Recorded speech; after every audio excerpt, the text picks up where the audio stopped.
महाभारत में मामाओं के बड़े जलवे रहे हैं। एक और मामाओं ने लुटिया डुबोई तो दूसरी ओर पार भी लगाई। महाभारत में जब मामाश्री की बात होती है तो सबसे पहले शकुनी का नाम ही सामने आता है। लेकिन आपको जानकर हैरानी होगी कि शकुनी के अलावा भी ऐसे कई मामा थे जिनकी महाभारत में चर्चा होती है। तो आइए जानते हैं उन्हीं में से 4 मामाओं के बारे में संक्षिप्त जानकारी। पर उससे पहले अगर आप हमारे चैनल पे नए हैं तो चैनल को सब्सक्राइब जरूर कर दें। नंबर 1, कंस मामा। महाभारत और पुराणों में जरासंध की बहुत चर्चा होती है। वे उस काल के सबसे बड़े शक्तिशाली जनपद मगध का सम्राट था।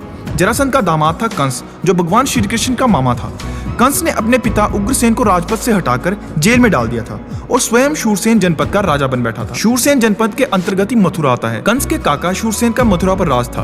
कंस ने मथुरा को भी अपने शासन के अधीन कर लिया था और वे प्रजा को अनेक प्रकार से पीड़ित करने लगा था। श्री कृष्ण की बुआ के बेटे शिशुपाल का झुकाव भी कंस की ओर था। कंस अपने पूर्व जन्म में कालनेमी नामक असुर था, जिसे भगवान विष्णु ने मारा था। कंस के बारे में यह भविष्यवाणी कही गई थी कि उनकी बहन देवकी का एक पुत्र ही उसे मारेगा।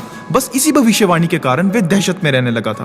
कंस ने अपनी बहन देवकी और जीजा वासुदेव को जेल में डाल दिया था। जेल में देवकी और वासुदेव को जो भी पुत्र होता कंस उनको मार देता था।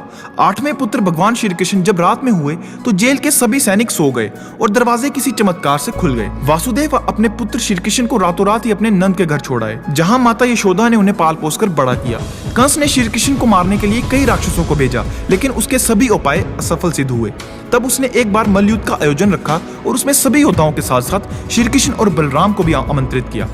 कंस चाहता था कि वे दोनों को यहाँ बुलवाकर अपने योद्धाओं द्वारा उनका वध करवा दे, लेकिन ऐसा हुआ नहीं। श्री कृष्ण और उनके भाई बलराम ने मिलकर योद्धाओं सहित अपने मामा कंस का वध कर दिया था और अपने माता पिता को जेल से मुक्त भी करवाया था। नंबर 2, शकुनी मामा।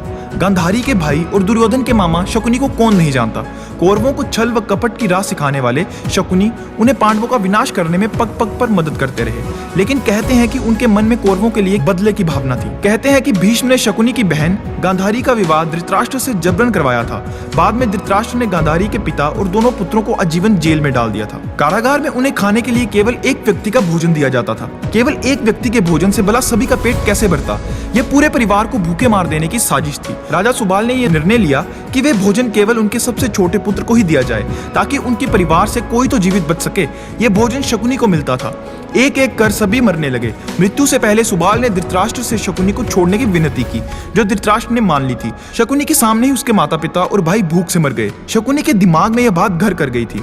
जेल से बाहर आने के बाद शकुनी के पास 2 विकल्प थे, अपने देश वापस लौट जाए या फिर हस्तिनापुर में ही रहकर अपना राज देखे। शकुनी ने हस्तिनापुर में रहना ही तय किया। धीरे धीरे शकुनी ने हस्तिनापुर में सबका विश्वास जीता और 100 कौरवों का अभिभावक बन बैठा।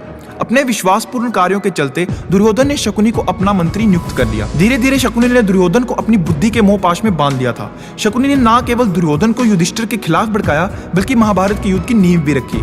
शकुनी की युक्ति के ही चलते जुआ खेला गया था और उसके छल पूर्ण पासे के चलते ही पांडव अपना सब कुछ हार बैठे थे। शकुनी ने ही पांडव को मरवाने के लिए लाक्षागृह की योजना बनाई थी। शकुनी के एक नहीं कई कारनामे हैं। शकुनी जितनी नफरत कौरवों से करता था उतना ही पांडवों से, क्योंकि उसे दोनों ही ओर से दुख मिला था। पांडवों को शकुनी ने अनेक कष्ट दिए। भीम ने इसे अनेक अवसरों पर परेशान किया। महाभारत युद्ध में सहदेव ने शकुनी का इसके पुत्र सहित वध कर दिया था। नंबर 3, शल्य मामा। रघुवंश के शल्य पांडवों के मामाश्री थे, लेकिन कौरव भी उन्हें मामा मानकर आदर और सम्मान देते थे। पांडु पत्नी माद्री के भाई अर्थात नकुल और सहदेव के सगे मामा शल्य के पास विशाल सेना थी। जब युद्ध की घोषणा हुई तो नकुल और सहदेव को तो ये 100% विश्वास था कि मामाश्री हमारी ही ओर से लड़ाई लड़ेंगे। एक दिन शल्य अपने भांजों से मिलने के लिए अपनी सेना सहित हस्तिनापुर के लिए निकले। रास्ते में जहां भी उन्होंने और उनकी सेना ने पड़ाव डाला, वहां पर उनके रहने पीने और खाने की उन्हें भरपूर व्यवस्था मिली। ये व्यवस्था देखकर वे प्रसन्न हुए। वे मन ही मन युधिष्ठिर को धन्यवाद देने लगे। हस्तिनापुर के पास पहुंचने पर उन्होंने वृहद विश्राम स्थल देखे और सेना के लिए भोजन की उत्तम व्यवस्था देखी। यह देखकर शल्य ने पूछा, युधिष्ठिर के किन कर्मचारियों ने यह उत्तम व्यवस्था की है? उन्हें सामने लाओ, मैं उन्हें पुरस्कार देना चाहता हूँ। यह सुनकर छुपा हुआ दुर्योधन सामने प्रकट हुआ और हाथ जोड़कर कहने लगा, मामाश्री, यह सभी व्यवस्था मैंने आपके लिए ही की है, ताकि आपको किसी भी प्रकार का कष्ट ना हो। यह सुनकर शल्य के मन में दुर्योधन के लिए प्रेम उमड़ आया और भावना में बहकर कहा, मांगो, आज तुम मुझसे कुछ भी मांग सकते हो। मैं तुम्हारी इस सेवा से अति प्रसन्न हुआ हूँ। यह सुनकर दुर्योधन ने कहा, आप सेना के साथ युद्ध में मेरा साथ दें और मेरी सेना का संचालन करें। यह सुनकर शल्य कुछ देर के लिए चुप रह गया, क्योंकि वे वचन से बंधे हुए थे, अतः उन्हें दुर्योधन का यह प्रस्ताव स्वीकार करना पड़ा। लेकिन यह शर्त यह रखी कि युद्ध में पूरा साथ दूंगा, जो बोलोगे वह करूंगा, परंतु मेरी जुबान पर मेरा ही अधिकार होगा। दुर्योधन को इस शर्त से कोई खास बात नजर नहीं आई। शल्य बहुत बड़े रथी थे, उन्हें कर्ण का सारथी बनाया गया था। वे अपनी जुबान से कर्ण हतोत्साहित करते रहते थे। यही नहीं, प्रतिदिन युद्ध के समाप्ति के बाद बाद वे शिविर में होते तब भी कौरवों को हतोत्साहित करने का कार्य करते थे। नंबर 5, श्री कृष्ण मामा। भगवान श्री कृष्ण अर्जुन पुत्र अभिमन्यु के मामा थे। वे सब कुछ जानते थे, फिर भी उन्होंने अभिमन्यु को चक्रव्यूह तोड़ने के लिए क्यों भेजा? अभिमन्यु के चक्रव्यूह में जाने के बाद उन्हें चारों ओर से घेर लिया गया। घेरकर उनकी जयद्रथ सहित 7 योद्धाओं द्वारा निर्मम तरीके से हत्या कर दी गई, जो कि युद्ध के नियमों के विरुद्ध था। कहते हैं कि श्री कृष्ण यही चाहते थे, जब नियम एक बार एक पक्ष तोड़ देता है तो दूसरे पक्ष को भी इसे तोड़ने का मौका मिलता है। भगवान श्री कृष्ण ही थे जिनके कारण दुर्योधन की जंघा कमजोर रह गई, कर्ण का कवच कुंडल नहीं रहा, बर्बरीक का शीश कट गया, कर्ण का एकमात्र अमोघ अस्त्र उन्हीं की चाल से घटोत्कच पर चला दिया गया। उन्हीं की चाल के चलते ही भीष्म, द्रोण और जयद्रथ का वध हुआ।